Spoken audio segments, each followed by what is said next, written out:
Welcome to Moments with Marianne. This is your host, Marianne Pastana, and we're here today with special guest, James D Paulk Jr., who's here to share with us stories from the Naval Academy and beyond. How did a Naval Academy graduate move from submarines and corporate leadership to protecting the oceans and helping change conservation laws? Well, today's guest is here to share with us just that. Born and raised in the small town of Brunswick, Georgia, James D Paulk Jr. graduated from Glynn Academy, attended the military school North Georgia College, and graduated in the class of 1957 in the United States Naval Academy. He served 5 years on active duty and 5 years in the reserve force as a naval submarine officer. He then went on to a business career of 26 years with Procter and Gamble and worked in manufacturing management before starting a business consulting company with other retirees. After retiring for a second time, he began writing articles for fishing magazines and newspapers. So welcome to the show, James D Paulk Jr. Thank you, Marianne, for having me. I'm delighted to be here. Well, my goodness, it's been such an honor to spend this time with you, especially talking about your last book. And I wanted to dive into this one, Swimming for Our Lives. Can you share a little bit about that book with us? Sure, I'll be happy to. After I retired, a couple of times, I retired from Procter and Gamble, and then I took a retirement, and then I was talked into doing fishing conservation. And I did that for 9 years, pretty much as a volunteer, but I served as president of 501c3. So it was pretty intense work. We did a lot of things with it. We raised fish working with SeaWorld and a bunch of volunteer organizations to put fish back in the ocean. We built probably the largest artificial reef in the world, 9 miles off Huntington Beach in about 92 feet of water. The biggest thing we did was to get pass an initiative to get rid of the gillnets off California waters, and that's probably the most unusual and ambitious thing that I was ever involved in. And I will just mention that I had retired from P&G, and I put together a group to do some projects, more not necessarily for money, but for fun, to do projects together. And we were just getting going. We've been doing some projects, and then this group came to me and said, "We've got this initiative that the Assemblywoman Doris Allen was sponsoring, and we need to get 600,000 signatures in 6 months." And they have started out to do it and is absolutely failing. So this group went to Doris Allen and said, "We need to get someone with management experience and someone that knows a lot of people in the fishing community." And that's Jim Paulk. So we're going to get Jim Paulk to take. So anyway, they came to me with this proposition. I said, "Look, I'm doing this. I've got this association that I just started, and we're getting doing projects. I got about 20 people." And I said, "I can't just step aside and leave them." But they said, "You have to." So I said, "I'll go back and talk to a group that I've been meeting with called the Gillnet Watch Committee." And there were about 20 in the eclectic group, everything from charter boat skippers to doctors to just fishermen and whatever. And I said, "Look, they want me to do this initiative." I said, "There's no way that I can do it unless I have a committee. And you guys, if you will put your lives on hold for the next 5 months, and we'll bust our rear ends getting signatures, and we'll get this thing on the ballot, and we'll get it passed." And I said, "We have to create the perception of success in order to get money donated so that we can buy signatures as well." And so they said, "Okay." And so I said, "All right, we'll get going." And so we got started on this. And I I could talk for an hour about all the things that we did, but I will tell you that at the very end, in June, we had to get signatures all turned in by that time. And I wanted to make a big splash with the television primarily. And so we did some television roundtable, and I did a lot of radio talk around Los Angeles, San Diego, and Santa Barbara, and wherever about what we were doing. But I said we need to do something across the whole state, and so I had some fishing friends that had a mortuary, and they had a twin-engine airplane, a King Air. And I said, it's a fast airplane. I said, we need to be able to cover the state of California in one day. And they said, okay. He said, I'll fly. And his brother says, I'll be the co-pilot. I said, that's great. It seats about eight or nine people. And so there were only about 4 or 5 of us that could make the trip. So we left Orange County Airport in the dark, and we flew to Sacramento. And when we got to Sacramento, we put on a dog and pony show in the governor's media room, which is like a small auditorium, and it was packed full of people. And the fishing club people up there had put together a good show, and we participated in it with them. When that was completed, we got back on the airplane, and they got lunch for us. Well, to eat on our way down, and we flew down to Burbank to the media center in Burbank. And I mean, there were all kind of TV celebrities there. Ronald Reagan's daughter, what was her name? Patty Duke, is that her name? She was there. There were a lot of really VIPs there. And so when you get VIPs to show up, you get a lot of television, and the television cameras were there and they were rolling. And so we did a big presentation there. Then we got back on the airplane. We flew to San Diego, and the guys down there had lined up a whole bunch of fork trucks, and they had pallet loads of cases of signatures. And they had a parade down the street and went to this and put all these ballots on the steps of the courthouse in San Diego. And then we did a big dog and pony show. And of course, the TV and all the media were there for that event. And when that was over, we flew back to Orange County Airport, and it was dark. So we went dark to dark and covered the state of California, but we got them all turned in. And then the night of the election in November, Bill Ray, who owned the Balboa Bay Club in Newport Beach, hosted the watch party for us. And we had Mickey Mantle was there, Joey Bishop was there. We had a lot of people there. And so about every hour, I'd get up and make an announcement of what the vote was. And at the end of the night, we had won 53 to 47. And so we eliminated the gillnets over a period of 3 years. We phased it out to help the commercial fishermen and phased them out. And at that point, we said, we're going to work with the Hub SeaWorld Research Institute. And they'd been raising some white sea bass at about 3 or 4 inches and released them into the ocean. But the problem at that size is that everything eats them. And so it's like putting candy in the ocean for the fish. So I had looked at a program that was over in Ventura, and they had tried to raise some salmon in a net. And they got these small ones from the Fish and Game and got them up to about 10 or 12 inches and released them. And then the Fish and Game said, we can't do this anymore because salmon are not indigenous to Southern California. So they shut that program down.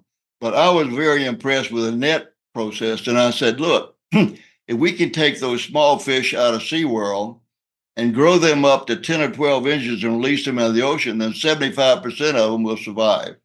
And so I lined up 13 fishing clubs from Balboa down to San Diego, out to Catalina Island. And we had net programs, and we had the Fish and Game. A SeaWorld that delivered fish to us. And we had to build a hatchery. San Diego Gas and Electric Company donated 7.5 acres of land on the lagoon there at Carlsbad, and we raised money to build a hatchery there to raise these fish. And we had always had fish coming out of there. They had raceways where they had adult fish. We went out in boats and caught the mamas and the papas for the hatchery. I organized a bunch of boats to go out and catch these fish. And SeaWorld was there to collect them from us and take them back. And they had 4 tanks, and each tank had a different season of the year. They could regulate the temperature and the light to adjust it to a spawning period. And so when the eggs came out of the tank, they were captured in a net, and then they were put in the small tank, and they would look like wigglers in there, wiggling all around little tiny things. And then eventually got up and they put them in a raceway outside. They had a bunch of raceways, which are maybe 4 feet wide and 25 or 30 feet long. And they got them and they grew them up in there to about 4 inches. And then from there, they loaded them in a tank truck and delivered them to one of the 13 grow out pens. And at that point, volunteers paid for the construction of those grow out pens. They paid for the feed for them, and they volunteered and kept them clean and everything, and tended like they were babies. And then when they got tended well, which they would release. Now that program, this was 30 years ago when we started doing this, probably about mid-90s. Today, 40% of the white sea bass caught in Southern California come from the hatchery program, because each one of these fish that comes out of the program has a coated wire tag that's inserted into the gill plate. So when the heads are turned in by fishermen, they use a magnetic wand to see if the tag is in, the pin is in there. And if it is, then they can read it. And all of that information is collected by Cal State Northridge, which has a marine biology department. And then they do the record keeping and produce the reports. So this program is unbelievable. You've got industry, you got SeaWorld, you got Fish and Game, and you got volunteers, you got everybody, all government, everybody working together to produce these fish. And it's a remarkable program that's going on right now. But anyway, I did all these things and then I retired. So everybody in the fishing world knew my name at that time. I was pretty known because I was in charge of this program. And so at this point, magazines wanted me to write stories for the magazine. So I was a terrible writer, Marianne. I was really bad. I'm basically an engineer type, wasn't much writer. So at that point, I started writing on some of our fishing trips my wife and I made, and trips I did with other people, adventure stories and whatever. And they were not very good. And and then there was a lot of talk in Southern California about catching the world record largemouth bass. And they mentioned the name George Perry. And I said, this is crazy. I knew a George Perry when I was a little boy.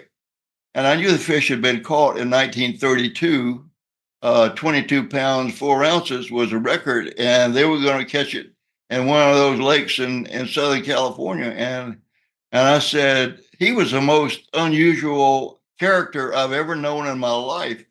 And so I called my best friend in South Carolina. I said, Mike, I said, there's all this talk about this George Perry man. Is this sitting the George Perry that we knew when we were kids, is he? He said, yes, it is. I said, I never knew he caught the world record bass. So anyway, I said, I'm going to do a lot of research and put together a big story about George Perry, because the whole fishing world needs to know him. Think of the millions and millions of people around the world that fish for largemouth bass all over the world. It's the biggest thing in fishing, really, because of the competition that's involved. And anyway, I did about 9 months of research and I had stacks of notes. And then I was intimidated. I said, I'm not good enough to write this story. And I said, I shouldn't do it. I need to get somebody else. So I called Pete Thomas, who was the outdoor editor for LA Times. And I said, Pete, I got all these notes. How about if I give you these notes and you write this story? And he said, Jimmy, I've been reading some of your stuff and you're getting better. And I said, that isn't much of a vote of confidence. But I said, all right, I will see what I can do. So I couldn't talk anybody else into doing it. So I spread all this stuff out on the dining room table, put them in chronological order, and I started writing, and I wrote this thing out, and I got done. And I handed it to my wife, and I said, Pat, how about reading this and see what you think? So she read it. She turned around. I said, what do you think? She said, it's awful. I said, yeah, no, it's awful, but we can make it better. So we went through about 9 iterations, and eventually that story was published in like 4 magazines and several newspapers and whatever. But after this, during this George Perry thing, I met a man that was the outdoor editor in Augusta, Georgia Chronicle. He'd been there for decades, and we became close friends. And he had written several books, and I was complimenting him on his books. I said, you have done such a great job. And he said, well, Jimmy, you could do a book too. I said, what do you mean do a book? I said, no way I can do a book. He said, yeah. He said, just take some of your articles and put them together, and that's a book. And I said, well, I'll take a look. And so I looked through all my files of copies of these magazines and the stories I've written in there. And I found maybe 4 or 5 that I could maybe work on and make better. The rest of them were all terrible and completely unsuitable for a book. And so he told me that. I said, how many do I need? He said, maybe 11 or 12. And I said, okay. So I started working on these, and I came up with about, I think, 20 something stories that I could do. And some of them I had written about, and I wrote about them for the first time. And that was a swimming magazine that I came up with on that one. And I will tell you a couple of stories. One story that this is kind of ridiculous, okay? But there's some of them that are very short, and some of them that are long, and some of them have something, but some of them have very little to them. But we were over at Catalina on our boat, and I had a friend of mine that came over as inflatable, and he said, Jimmy, you want to go around east end of Catalina and see if we can catch some fish? And I said, sure. He said, well, let me go get my gear, and I'll come back and get you. So he came back, and we took off towards the east end of Catalina. And of course, he's running the motor, and he's looking towards the land, and I'm looking out towards the sea. And I started seeing this thing out in the distance that looked like a seagull. And it started getting closer and closer and closer. And I said, Gene, I said, I don't know what that thing is out there, but it's not a seagull, and it's getting closer. What do you think? And all of a sudden I said, that's one of those, what do you call them? Like a parasail, yeah. But it's got a motor on it. And so he's doing it. And I said, Gene, I said, you get lower and lower and lower. I think he's going to land in the water.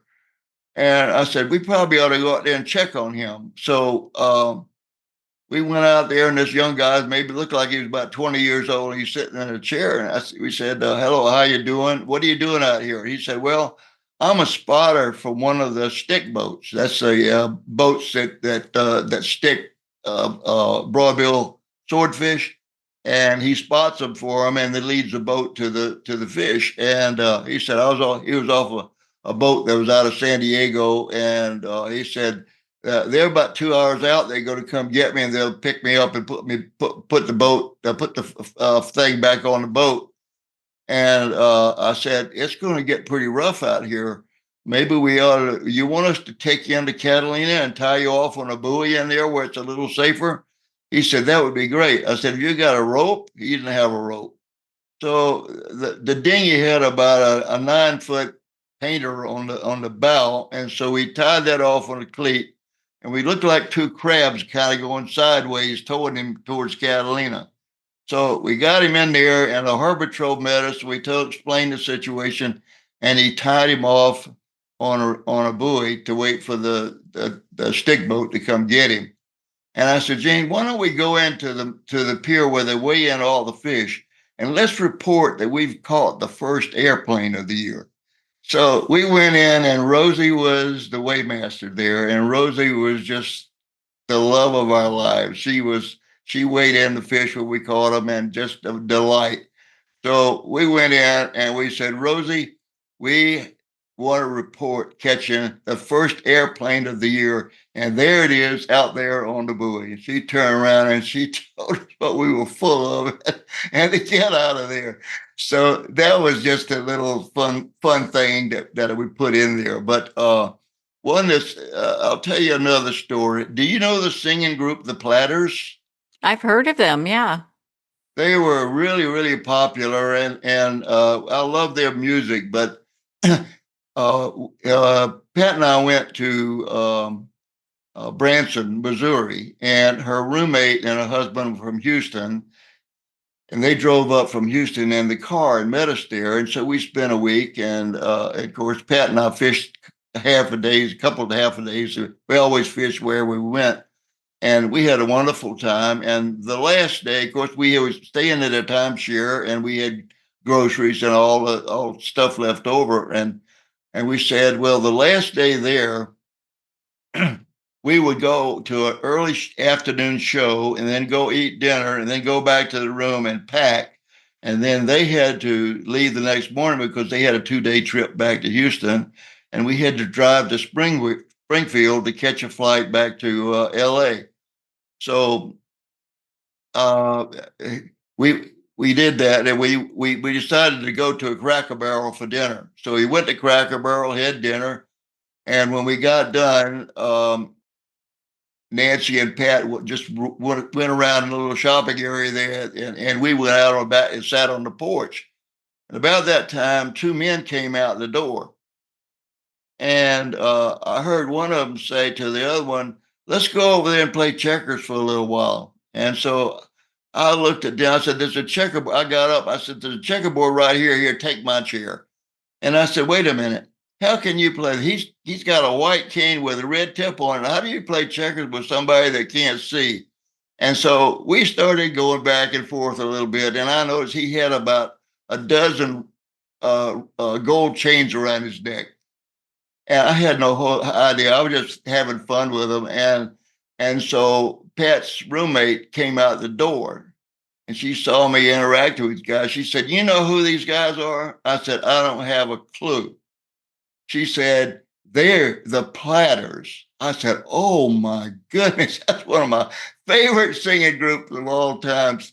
And then the leader of the group was Rooster, and he was the bass and probably the oldest in the group. And Rooster said, have you been to our show? And I said, no, we haven't been able to get there. We've been to a lot of other shows. He said, you have to come to our show tonight. I said, Rooster, we got to get back to the room and pack. I said, we're both leaving in the morning. And he said, no, you got to come to our show. And so anyway, we finally said, okay, we'll go to your show. So he said, give me 15 minutes. You sit here, wait 15 minutes, and I'll go to Will Call and get your tickets ready. And so you get your tickets at Will Call. So anyway, we waited a few minutes and went back there and made sure that he was clear of Will Call, and we got our tickets. And when you go into one of those theaters in Branson, they see thousands of people. They're huge. And they have ushers that seat people because they can get them seated faster that way. So they are really good about that. And so we got there, and they escorted us all the way down to the very front seat. There was nothing in front of us, just the stage. And so the show was terrific. And near the end of the show, Rooster came down off the stage with 2 long-stemmed red roses, and he gave one to Nancy and he gave one to Pat. And then he danced with Pat in the aisle there. And when it was done with that, went back up on the stage. I found out later they had planned to get me up on the stage and have a little to do up there, or maybe try to get me to sing or something. I don't know. But they had some other people from another show that they had to take up time, and they couldn't do that. But then they announced to the crowd, okay, now after the show, we want all of you to come up front to the lobby, and we'll take pictures and sign autographs. And so the show was over, and I'm looking, and I said, there is no way. I said, it would take an hour with all those people and probably lined up to get autographs and photographs. And I noticed that there was a door over next to the stage that said exit on it. I said, there's nobody over by that door. Let's go out that door. So we went out that door and we got out. Just as we got out the door, there was a sidewalk out there. And who's coming up the sidewalk but Rooster? Rooster said, where are you going? I said, Rooster, we got to go back and pack. We got to get a flight back to LA in the morning. He said, no, you got to go up and get photographs. And he grabbed Pat by the arm and they went up the sidewalk. And I told John, I said, well, I guess we're going up front. He told us not to worry about any lines or anything. So anyway, that was our platter story. Everybody was attracted to my Pat. She was just unbelievable person. And I could talk for hours about her. But I will just tell you that I always had a girlfriend. I was one of the few guys in my class in high school that had a steady girlfriend. And for my junior and senior year in high school, and before I could even drive, somebody else would have to drive. We'd double date. And I always thought that that would be the girl that I married. But we split up after 2 years. And then I had another girlfriend that was Charlotte O'Hara. She was gorgeous, but she was a handful. And we dated for a while, and she knew I was trying to get an appointment to go to Annapolis. And she said, I'm not hanging around 4 years for you to graduate from Annapolis. I'm going to Georgia and find me a husband. And I said, okay, all right, that's fair enough. And I later found out, many decades later, I found out she had found about 4 of them. And I said, well, I guess I've dodged a bullet. But anyway, I had a few girlfriends after that, and I had 2 years before I got my appointment to Annapolis. Uh, and my Georgia girlfriend wouldn't come to Annapolis. And of course, I only got to come home for a few days at Christmas time and then 30 days in the summer. And she decided that wasn't much of a relationship. And so she wrote me a Dear John letter. And in Annapolis, we got a Dear John letter. You posted it on a door for everybody to read. So that's therapy, I guess. So a friend said, Jimmy said, I'm going over to Delaware for a 3-day weekend. Would you like to go? I said, I'd love to go. I'd never been to Delaware. So we went to the University of Delaware, and his girlfriend at the time, Sheila Cunningham, fixed me up with 3 blind dates. And I'm sure the first 2 were great. But the third one was Pat. And I met her. I had never met anyone like her in my life. She seemed to have an aura about her that reached out 5 feet. It was most unbelievable. She was the nicest, the most attractive, just everything. It was unbelievable. And I said, wow, maybe that's the girl I want to marry right there. And so I got her phone number and address. And then I tried to get her to come down to Annapolis. And I did not know that she had just broken up with the captain of the Delaware basketball team. And she was not interested in starting another relationship anytime soon. But I finally convinced her to come down for a formal dance. I didn't know at the time, but she absolutely loved to dance. I like to dance too. And so she came down for a weekend. I said, we'll meet on the steps of Bancroft Hall at 2:00 on Saturday afternoon. So at 2:00, I said, I hope I can recognize her. And I hope she's not ugly as sin, because if she is, I'll get the brick on Sunday night. The brick was a big ceremony Sunday night to award to the person that had the ugliest date over the weekend, that some people decided, whatever. It was kind of a fun thing they did. And so I wasn't sure what she's going to look like. And I know she felt the same thing about me, because you got all those thousands of midshipmen. We all look alike in our uniforms. But when I got to the steps of Bancroft Hall, there she was. She had on a sweatshirt that had Delaware right across the front. She made sure that I was going to find her, because she was not going to find me. And we both at that point smiled at each other. And I think our souls met at that point. I don't know. I know I had a dagger in my heart when I met her. She was just unbelievable. And I later found out that she had been the most popular girl on the campus of the University of Delaware. And I know I used to ask her once, well, Pat, why'd you marry me? I said, I couldn't believe I married somebody like her.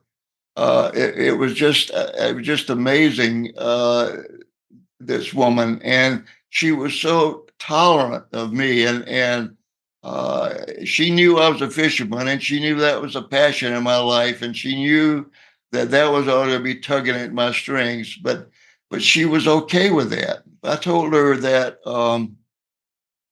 hey, a friend asked me if I would take a trailer boat from Huntington Beach down to Cabo San Lucas for a month next year, and we're going to plan to go. And she said, okay. I said, we're going to leave the 22nd of October, and we'll be home just before Thanksgiving. Now, and most women are going to bonkers over there, not going to agree to something like that, but she was fine with it. And I said, we have this was a 26-foot trailer boat, and we were going by water. So this was an adventure, and we rented a satellite telephone so that we could call every night and tell where we were. We called the builder of the boat, who lived on a 60-foot boat, and so we called him at 8 o'clock every night to tell him where we were and that we were safe, and then he could contact our wives. And anyway, that was an amazing trip. And we went down by water, and then we paid somebody to come down by highway with the trailer and haul us home. It was 4 days on the highway to get home from Cabo, but we had a wonderful trip. And but Pat was tolerant of that. I had another trip of 9 days. It's in the book. Both of these stories are in the book. A 9 day trip from uh, from Orange County, California, down to Magdalene, not Mag Bay, but Gonzaga Bay, which is 120 miles south of where the paved road ends. It's a dirt road for 120 miles and over a mountain. And so a friend said we go down there and we catch these big white sea bass. And so one of the guys had a VW bus that we could use, and which was a big mistake. That was a huge mistake on that trip, because we had four grown men, and it only had a seat behind the steering wheel, and then we had just a lawn chair next to him, and then the other two sat on the floor in the back of the bus. And we had a tent, and we had to carry 5 gallon jugs of water, 5 gallon jugs of gasoline. We had to carry everything we were going to use for 9 days. So we were loaded down. So before we got to the border, there was a bit of a hill, and the wind was blowing, and the bus was slowing down. It did not have enough horsepower, and we went slower and slower and slower. But eventually, we stopped at a restaurant right at the border and had our last major meal for 9 days, and went across the border and went south. And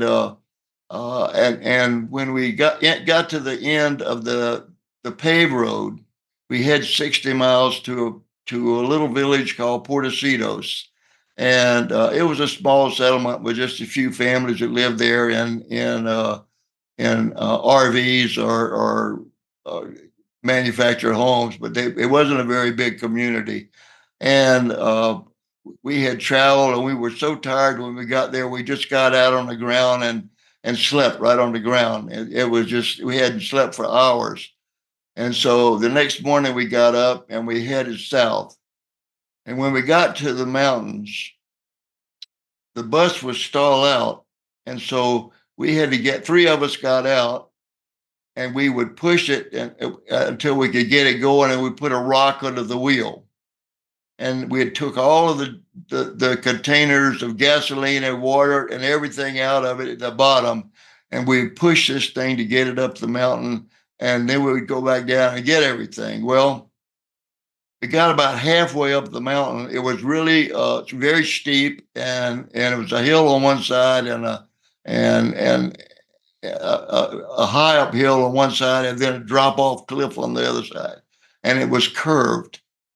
And so at one point when we were pushing it and he got going, it stalled out before we could get a rock under the wheel. And he went flying down the mountain backwards in his bus. And we went running after him. We thought he was going to go over the cliff and he'd be dead. But he kind of bumped into a rock down at the bottom and a big rock, and it stopped him. And fortunately, it was on the left-hand side and not on the cliff side. And he got down there, and of course, his hands were frozen to the steering wheel because he was such shock. He thought he was going to be dead. So then we decided that what had happened is we had lost a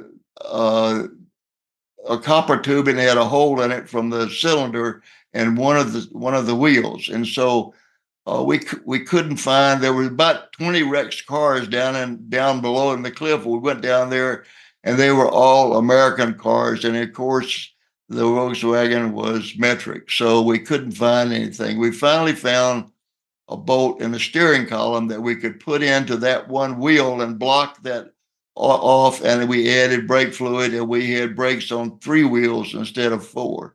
And then we got busy pushing that thing up the mountain. And by the time we got to the top and hauling everything up and down on that mountain, it's a wonder one of us did not have a heart attack.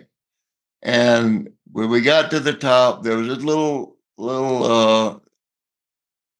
I don't know what you call it, a scene that like an arch with some statues in it, and there were coins and stuff. And so we put some coins there to pay tribute for saving us off that mountain. And the only thing we had that day was a few beers. And if we hadn't have a beer, we would have died. So we finally got down to Gonzaga Bay, and we fished for several days. And about the 3rd day we were there, Papa Fernandez, who had created this fish camp there, and the cabins were all made out of just plywood. So if it rained, the water just came straight in. But Papa said that there was a front end of a Volkswagen buried out there on the beach. So one day when we came back in from fishing, we got sticks, and we went out there poking in the sand looking for the front end of the Volkswagen. And we found it. We dug it up, and there was a copper tube on it. We took that off and put that in the wheel to replace the one that had been cut through, and we had brakes on all 4 wheels. So that was kind of an adventure, and in this book, and it's a detailed story of all the things that went in catching fish and getting shrimp off the shrimp boat and then coming back. I mean, we got back to the border. We hadn't shaved, brushed our teeth, bathed, anything for 9 days. So we were pretty scruffy looking bunch. So we got to the border. The harbor patrol looked at us and he said, "I want you to take everything out of the bus because I need to examine it." And we had rolled up some fish in the tent and had them on ice. And we said, "Oh man, if we had to take those out of there, we're going to lose all our fish."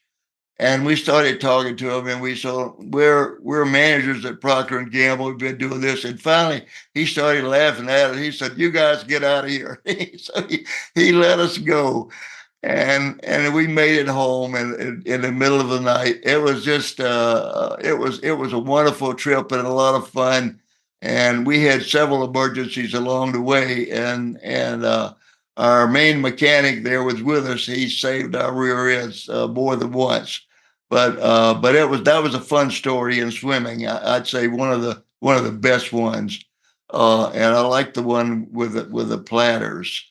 But I will tell you my love story.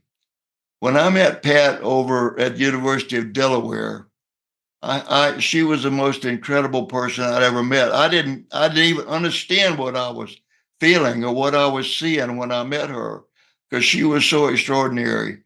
And anyway, we dated for 2.5 years at the academy, and we got married the day after graduation in Swarthmore, Pennsylvania. And a lot of my classmates that were heading north stopped off there for the bachelor party. That was graduation night, and we all had drank too much, and it was pretty wild. You did after the dress rehearsal and all of that.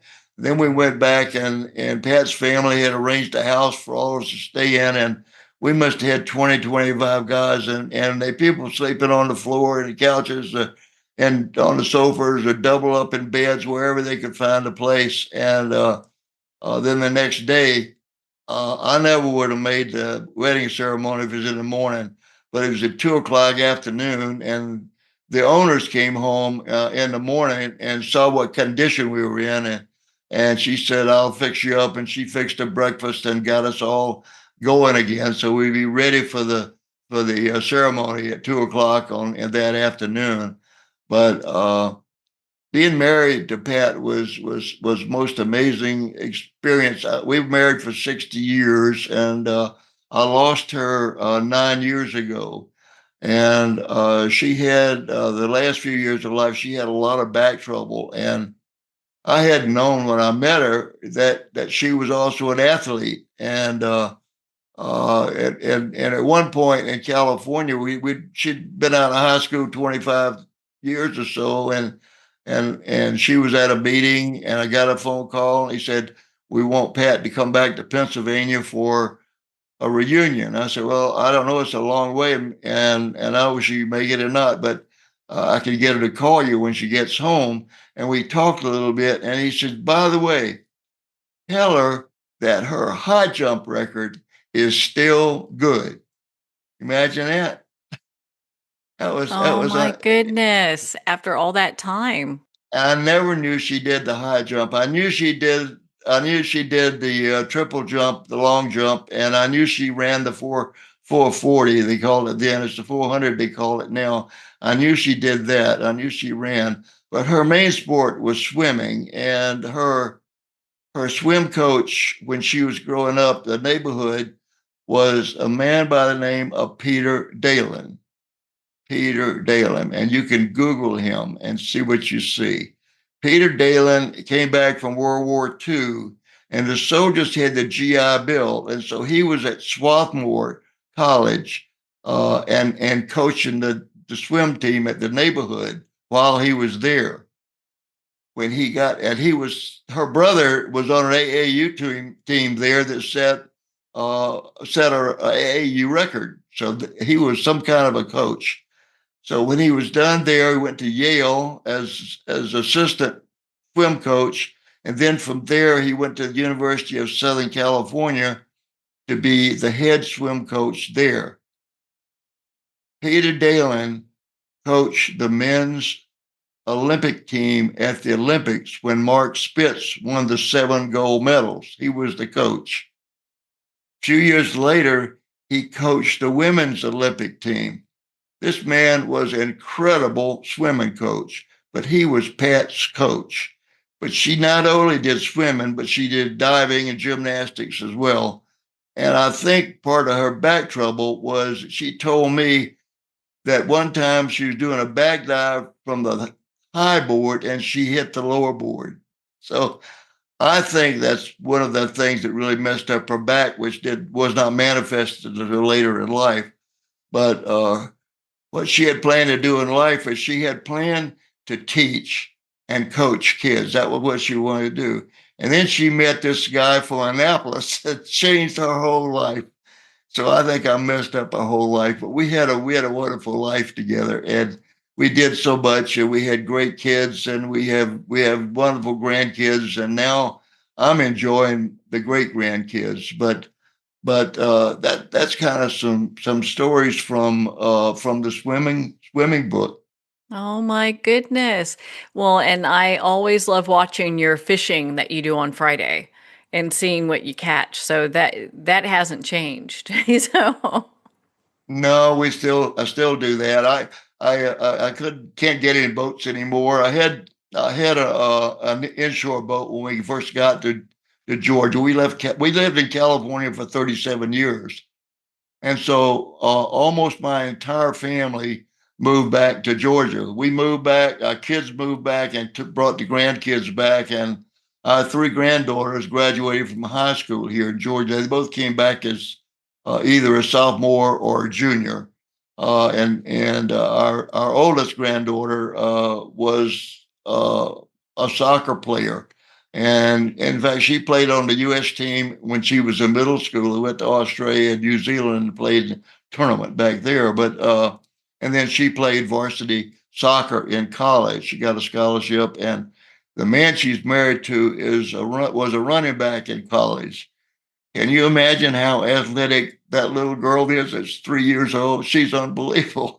Oh my I said, goodness. I don't know what she's going to do, but I told my granddaughter, I said, you need to. What happened was my two of my granddaughters lost their father. He was a Lutheran minister, and he had a brain tumor, and he died when he was like 42 years old. And so our daughter and the two girls lived with us for about 2.5 years, and we kind of bonded at that time. And I took them to singing lessons, dance lessons, soccer practice, games, and everything, whatever they did. And the number one granddaughter was so athletic. I had told her, I said, you need to be exposed to every sport because I need to try out everything to see what you really want to do. And she was playing soccer from the time she was 5 years old. But we had a friend whose son was a semi-pro tennis player, and he gave her tennis lessons. He said, "Oh my goodness!" He said, "She's unbelievable." He said, "You let me work with her, she'll be Jennifer Capriati in no time at all because she's got talent, got so much natural talent." But she didn't want to do that. We did it for a while, and then I took her to SCATS, which is the Southern California athletic team, and that's where I think one or two of the girls for the Olympic team trained there in Southern California.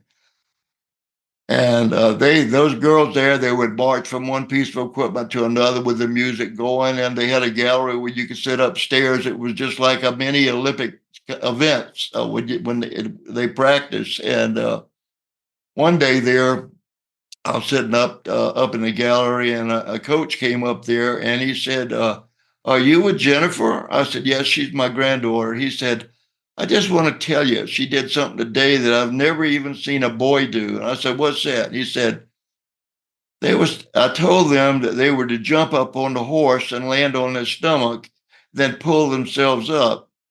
She jumped up and landed on her feet. And I said, "I can't believe that." But she had very powerful legs. And she did train there for a while. And then that wasn't it. So one Christmas, I bought her 6 golf lessons for Meadowlark Golf Course. That's where Tiger, if you remember, Tiger Woods started at Meadowlark when he was a little boy. And so she had about 3 lessons, and she said, "Pop, I don't want to do this anymore." I said, "Okay, but you know what it's like." But I exposed her to all these different things because she had so much athletic ability. I didn't want her to get locked into something just without looking at everything else. And so I've told her that she needs to do the same thing with her daughter, our great granddaughter, because she's very athletic, and let her decide what she wants to do when she grows up. But that's kind of our legacy, our family legacy, and I'm very proud of them. But when we got back here, I got a 18-foot boat to do just fishing near in the creeks and rivers here. And then when I had some some uh, some physical problems, and then I had a fall, I could not get in a boat anymore. But I also had a little 11-foot boat that I had at the pond where I'm fishing on Fridays now. And so I would take everybody out. I took the admiral from the base. I took the football coach. I took everybody bass fishing, took the girls bass fishing.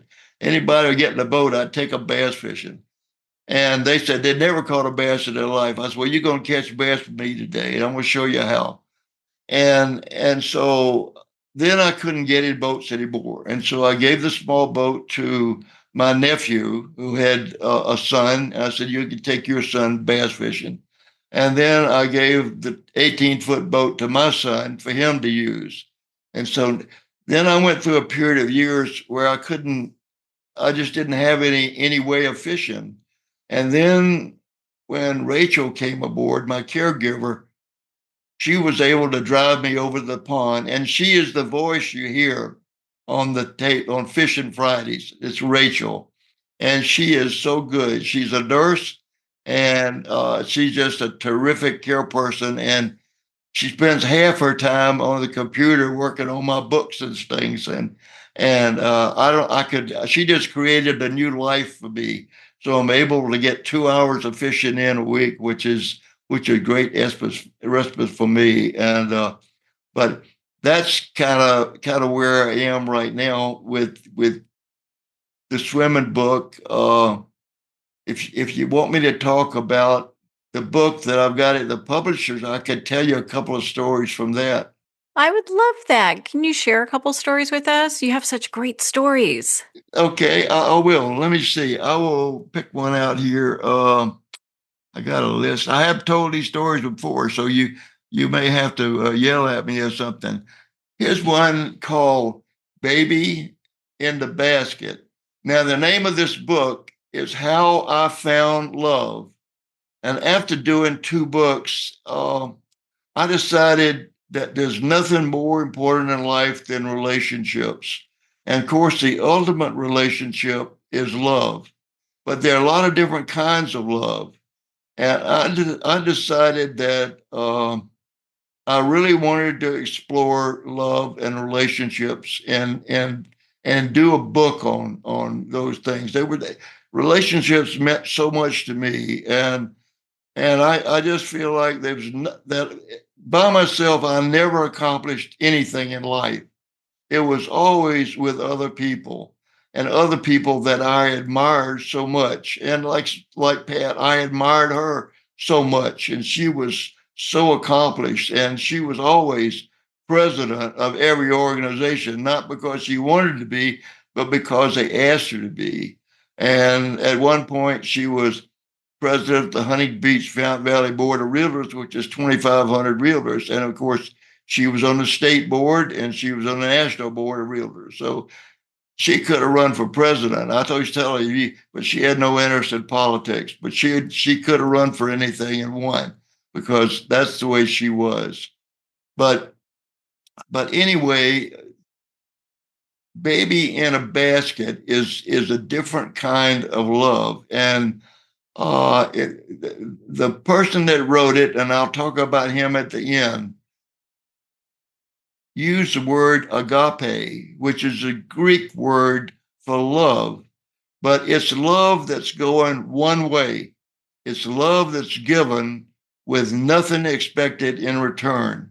That it's all caring, it's all tending, it's all giving, and that's agape. And he wrote a paragraph describing agape and what happened. Well, it starts in a hospital, and a woman's having a baby, and the doctor and the nurse are helping her uh, have the baby. And when the baby is born, the doctor says it's stillborn. Put it on the table over there. So she picks up the baby and puts it on a table.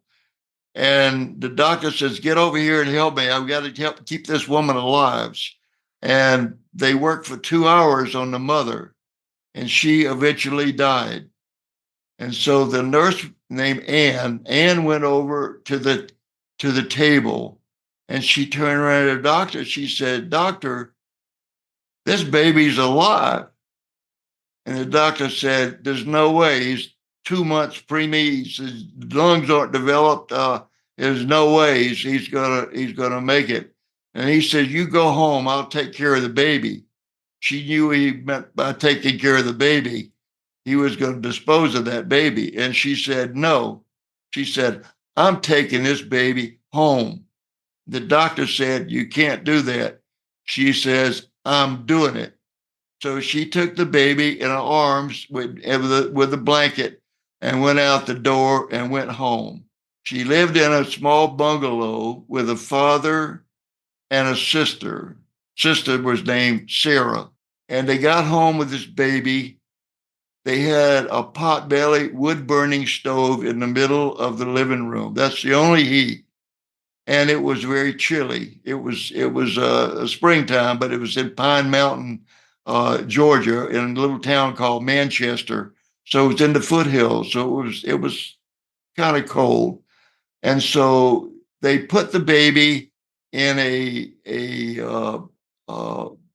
tomato basket with a handle on it, wrapped in a blanket, and they put it next to this stove to keep the baby warm.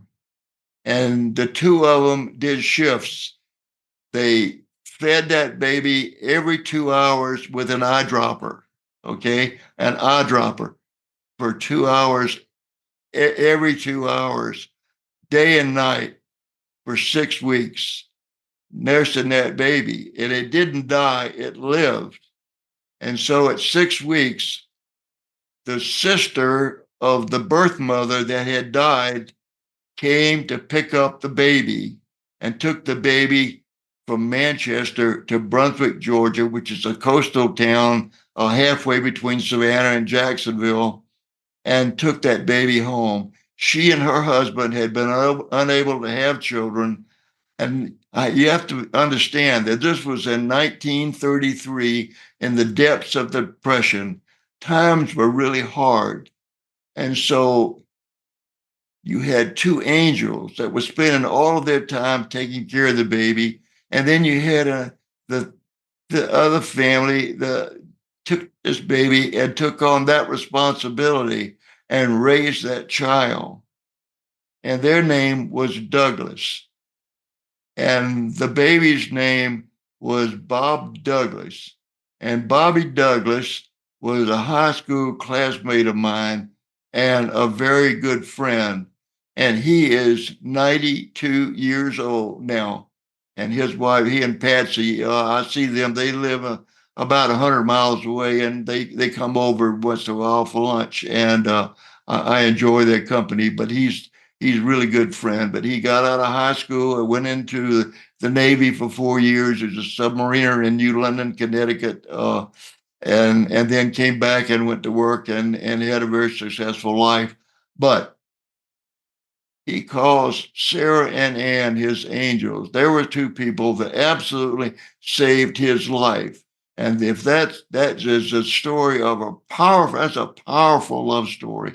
And I think I'm going to always love telling that story because it's so significant and it's kind of rare, don't you think? I do. I do. And I'm so grateful that you shared that with us. I mean, it really touches a heart. I mean, what a profound story. Yeah, I think it's unbelievable. I mean, there's no incubator, nothing, no technology. And the only thing that doctor had was a stethoscope, right? I mean, that was the only tool he had. But he thought that baby was dead. And those two women, basically, I guess you could almost say they brought him back from the dead. And I just love the story. And Bobby is such a great guy and a great friend. And he is so grateful. And you know what he told me? He said, I am so glad that you told me to write this story. He said, this story has been aching at my heart for over 80 years. And he says, I finally got it out and on paper. So it was a Wow. big deal for him to do this story. So I'm so happy about that. Well, James, my goodness, you're such an inspiration. I love your stories, and I can't wait for your next book to be out. And we're definitely going to have a talk about that. Thank you so much for taking the time to be on the show with us here today. Thank you so much for having me. I really enjoy it, and thank you for following me. And I like talking with you online too. I'm so glad that we get to talk. I mean, you're always such an inspiration. You have so many wonderful stories. I'm so glad that you wanted to take the time and share them again today. So I just wanted to thank Uh, you. I enjoyed it, and I look forward to coming back and we'll talk some more about love stories. Well, we're at the end of our time today. I'd like to thank everyone for tuning in. You've been listening to Moments with Marianne, where we make every moment count.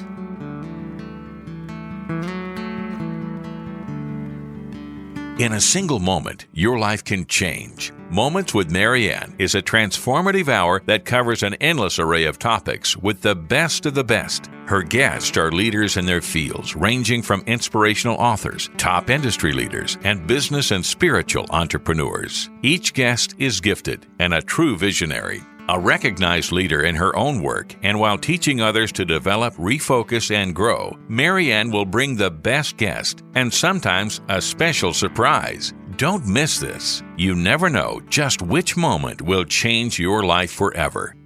Make sure to tune in and visit momentswithmarianne.com for more information.